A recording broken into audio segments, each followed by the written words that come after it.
Movie के start में हम ऑलमोस्ट 10 साल की छोटी सी प्यारी सी बच्ची को देखते हैं। इस बच्ची का नाम सोफी था, जो कि एक अजाइलम में रहती थी क्योंकि उसके पेरेंट्स की डेथ हो गई थी। सोफी को नींद ना आने की बीमारी थी, इसीलिए वो पूरी रात जागकर गुजारती थी और अजाइलम में फिरती रहती थी क्योंकि उसे पूरी रात ही नींद नहीं आती थी। और हर बच्चे की तरह उसका भी एक डर था कि एक बाबा जी हैं जो रात के अंधेरे में आते हैं और बच्चों को उठा कर ले जाते हैं और फिर वो इन बच्चों को मारकर खा लेते हैं। एक रात जब सब सो रहे होते हैं तब विंडो के पास से उसे बिल्ली की आवाज सुनाई देती है। अब क्योंकि उसे नींद नहीं आ रही थी, इसीलिए उसे देखने के लिए बाहर जाती है। वो जब बालकनी में होती है तो देखती है कि कुछ बिल्लियों ने डस्टबिन को गिरा दिया है। फिर सडन वो देखती है कि बिल्डिंग के पीछे से एक जायंट का हाथ डस्टबिन को उठाकर उसकी जगह पर रख देता है। इसके बाद बिल्डिंग के पीछे से एक काफी बड़ा जायंट बाहर आता है। सोफी उस जायंट को देख चुकी थी और वो भी सोफी को देख चुका था। उसे देखकर वो डर जाती है और जल्दी से अपने बिस्तर पर चली जाती है, लेकिन वो जायंट विंडो से हाथ अंदर डालकर सोफी को उठा लेता है और उसे अपने साथ ले जाता है। हम देखते हैं कि ये जायंट इंसानों के सामने नहीं आता था और जब उसके रास्ते में कोई इंसान आता था तो वो किसी न किसी तरह खुद को छुपा लेता था और फिर सबकी नजरों से बचते हुए वहाँ से निकल जाता है। फिर वो सोफी को भी अपने साथ लेकर एक दूसरी दुनिया में आ जाता है और ये दुनिया थी जायंट्स की दुनिया, यानी यहाँ पर सिर्फ जायंट्स रहते थे। सोफी देखती है कि ये तो एक काफी बड़ा घर है और वहाँ की हर एक चीज जायंट्स की तरह ही बड़ी थी। सोफी वहाँ से भागने की कोशिश करती है, जिस पर वो जायंट कहता है कि यहाँ से भागने का कोई भी रास्ता नहीं है, इसीलिए तुम यहाँ से कहीं भी नहीं जा सकती। ये सुनकर वो डर जाती है। वो नोटिस करती है कि ये एक बूढ़ा जायंट है। वो जायंट सोफी को एक पैन पर रख देता है और बोलता है कि मुझे बहुत भूख लग रही है, मुझे इतनी भूख लग रही है कि मुझसे वो कंट्रोल ही नहीं हो रही है। सोफी समझ रही थी कि ये जायंट मुझे ही खाने वाला है। वो वहाँ पर और भी जायंट्स के हंसने की आवाजों को नोटिस करती है, इसीलिए वो उस बूढ़े जायंट से पूछती है कि क्या यहाँ पर और भी जायंट्स हैं, जिस पर वो बूढ़ा जायंट कहता है कि जी हाँ, यहाँ पर और भी जायंट्स हैं और वो सारे जायंट्स कैनिबल हैं, यानी वो इंसानों को कच्चा ही खा लेते हैं क्योंकि उन्हें किसी भी इंसान पर तरस नहीं आता और जो भी उनके हाथ लग जाता है वो उस इंसान को निगल जाते हैं। ये सुनकर सोफी और ज्यादा डर जाती है, इसीलिए वो बूढ़े जायंट से पूछती है तो क्या आप भी मुझे खा लेंगे, जिस पर वो बूढ़ा जायंट कहता है कि नहीं, मैं इंसानों को नहीं खाता क्योंकि मैं एक वेजिटेरियन जायंट हूँ, ना कि कैनिबल। और ये बूढ़ा जायंट सिर्फ एक वेजिटेबल ही खाता है जो टेस्ट में बिल्कुल भी अच्छी नहीं थी, लेकिन इसके बावजूद भी वो इंसानों को खाना नहीं चाहता और इससे ये बात जाहिर होती है कि वो एक अच्छा और रहमदिल जायंट है। वो उस बूढ़े जायंट से पूछती है कि अगर आप इंसानों को नहीं खाते तो फिर आप मुझे यहाँ पर क्यों लेकर आए हैं, जिस पर वो बूढ़ा जायंट कहता है क्योंकि तुमने मुझे देख जो लिया था और तुम मेरे बारे में वहाँ पर किसी को बता देती जिससे मेरी जान खतरे में पड़ सकती थी, जिससे इंसानों को हमारा पता चल जाता और वो यहाँ पर आ जाते और बाकी जायंट्स को भी मार डालते। और यही वजह है कि मुझे तुम्हें यहाँ पर लाना पड़ा और अब तुम अपनी सारी जिंदगी यहाँ पर मेरे साथ ही गुजारोगी, जिस पर सोफी कहती है कि नहीं, मैं तो यहाँ से भाग जाऊंगी, जिस पर वो बूढ़ा जायंट कहता है कि नहीं, तुम यहाँ से निकलने की गलती भी मत करना वरना बाहर बैठे जायंट्स को तुम पर तरस नहीं आएगा। ये कहकर वो बूढ़ा जायंट सोफी को एक बोर्ड पर रख देता है और उसे कहता है कि तुम थोड़ी देर रेस्ट कर लो, लेकिन सोफी को तो नींद ही नहीं आती थी। फिर वो देखती है कि वो जायंट अपने बैग से बड़ी बड़ी बॉटल्स निकाल रहा है। उन बॉटल्स में कोई चीज थी जो चमक रही थी। फिर वो उस जायंट से पूछती है कि इन बॉटल्स में क्या है, जिस पर वो जायंट कहता है कि इसमें ड्रीम्स हैं, यानी ख्वाब। जिस पर वो कहती है अच्छा, फिर तो ये मेरे किसी काम के नहीं है क्योंकि मुझे तो ड्रीम्स आते ही नहीं है और मुझे ड्रीम्स आएंगे भी कैसे क्योंकि मुझे तो नींद ही नहीं आती। फिर ये जायंट वो वाली बुक पढ़ने लगता है जो सोफी के पास थी। इस बुक में बहुत सारी कहानियाँ लिखी हुई थी। बूढ़ा जायंट उन कहानियों को पढ़ने लगता है, जिस पर सोफी को नींद आ जाती है। इसके बाद वो बूढ़ा जायंट एक बॉटल लेता है और उसमें से एक ड्रीम बाहर निकालता है। इतनी ही देर में सोफी की आंख खुल जाती है और वो देखती है कि वो बूढ़ा जायंट अभी सो रहा है, इसीलिए वो मौके का फायदा उठाकर उस घर से बाहर निकल जाती है और वहाँ से भागने की कोशिश करती है, लेकिन तभी उसे एक काफी बड़ा जायंट पकड़ लेता है और ये सच में उस बूढ़े जायंट की निस्बत काफी बड़ा जायंट था। सोफी उस जायंट को कहती है कि प्लीज मुझे यहाँ से जाने दो, लेकिन वो जायंट सोफी की एक नहीं सुनता और वो उसे निगल जाता है। इसकी फौरन बाद सोफी की आंख खुल जाती है। इसका मतलब ये था कि सोफी एक ड्रीम देख रही थी। जागने के बाद वो उस बूढ़े जायंट से पूछती है कि मुझे पता है ये आपने किया है ना, क्योंकि ना तो मुझे नींद आती है और ना ही मुझे ड्रीम्स आते हैं,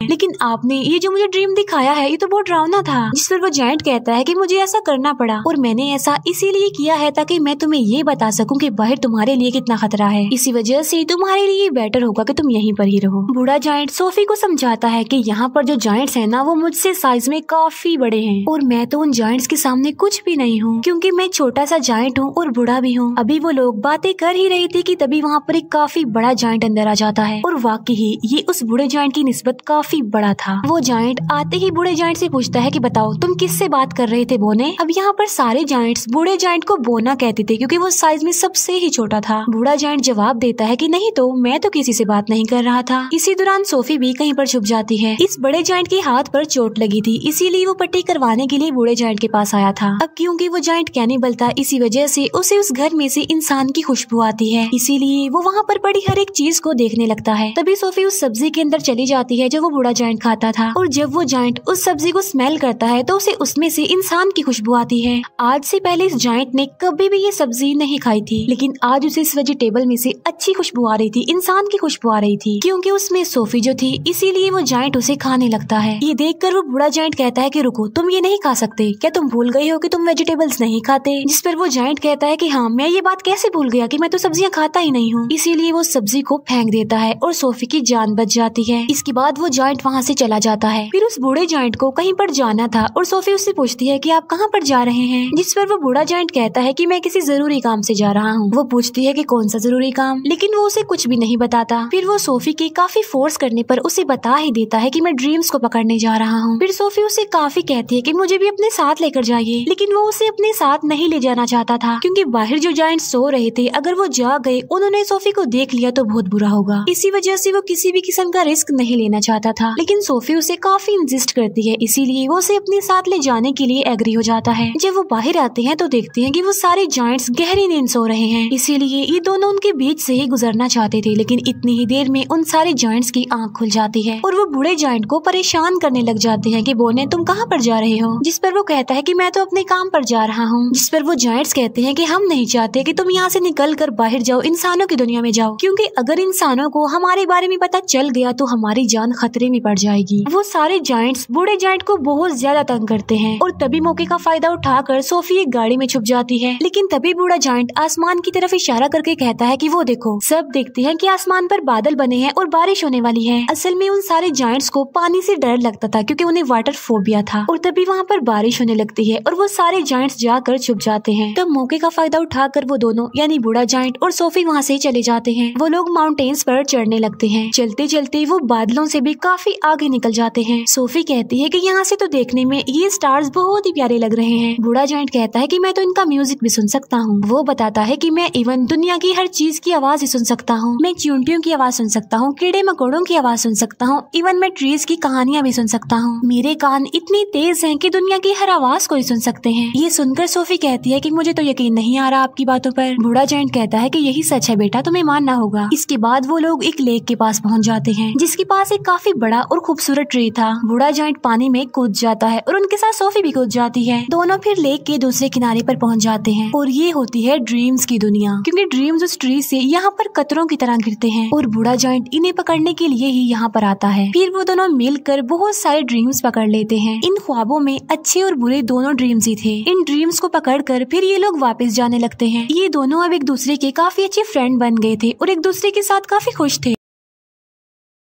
बूढ़ा जायंट उसे अपनी दुख भरी कहानी भी सुनाता है कि यहाँ पर सारे जायंट्स मुझे बोना कहते हैं, लेकिन फिर वो एक बात सोचकर खुश हो जाता है कि मुझे यहाँ पर कोई ऐसा भी मिला था जो मुझे बिग फ्रेंडली जायंट कहता था।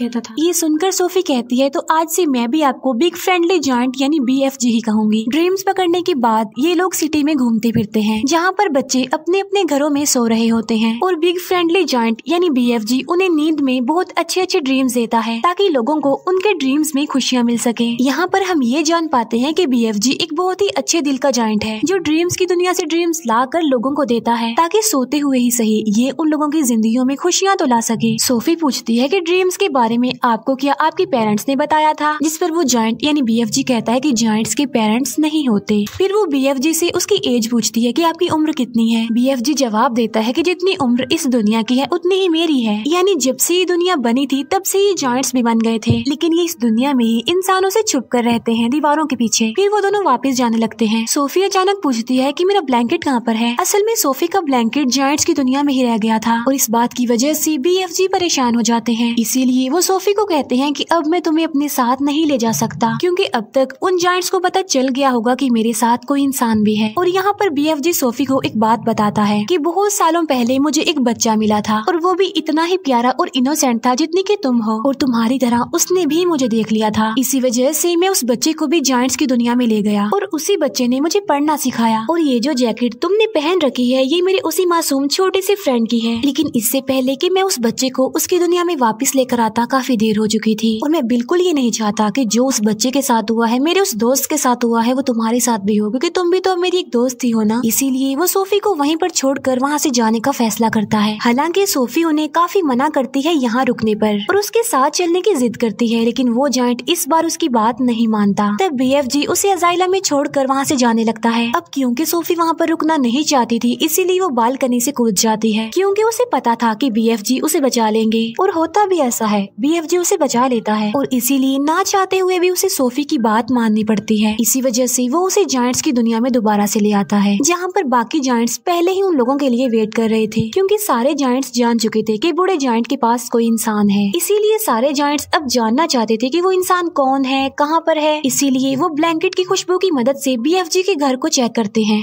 और सारे सामान की तोड़ फोड़ कर देते हैं, लेकिन BFG उस ब्लैंकेट को जला देता है जिसमें सोफी की खुशबू थी। फिर वो उन सारे जायंट्स को अपने घर से जाने के लिए बोलता है। सोफी वहाँ दीवार पर लगी एक पिक्चर को देखती है जो कि प्रिंसेस की पिक्चर थी। उस पिक्चर को देखकर सोफी को एक आइडिया आता है और वो BFG को कहती है कि आप प्रिंसेस के लिए एक ड्रीम बनाएं और उस ड्रीम में आप ये बताना कि जायंट्स की एक दुनिया पाई जाती है इसी दुनिया में, और वो सारे जायंट्स इतने खतरनाक हैं कि बच्चों को मारकर खा लेते हैं, और इसी ड्रीम में आप हम दोनों को भी शामिल कर लेना ताकि जब हम प्रिंसेस के सामने जाएं तो वो हमें पहचान ले। ये सुनकर BFG ऐसा ही करता है और वो जायंट्स की दुनिया में रहने वाले सारे जायंट्स का एक ड्रीम बनाता है और वो उस ड्रीम में खुद को और सोफी को भी डाल देता है और साथ साथ वो सिटी की बहुत सारे मिसिंग बच्चों को भी डाल देता है। फिर वो उस ड्रीम को लेकर प्रिंसेस के घर के पास चले जाते हैं और ये प्रिंसेस की नींद में वो ड्रीम डाल देते हैं और प्रिंसेस वो सब कुछ देख लेती है जो ये प्रिंसेस को दिखाना चाहते थे। प्रिंसेस की जब आँख खुलती है तो वो बहुत ज्यादा डरी हुई होती है, क्योंकि ये एक डरावना ड्रीम था, क्योंकि जायंट्स बच्चों को खा रहे थे। प्रिंसेस इस ड्रीम के बारे में अपने केयर टेकर को भी बताती है, जिस पर वो केयर टेकर कहती है कि आप फिक्र मत कीजिए, ये आपका सिर्फ एक डरावना ड्रीम था। लेकिन जब वो न्यूज़पेपर पढ़ती है तो कहती है कि ये तो बहुत अजीब बात हो गई, क्योंकि कल रात बहुत सारे बच्चे मिसिंग हो गए थे अपने अपने घरों से और ये सेम वैसा ही हुआ है जैसा आपने ड्रीम देखा है।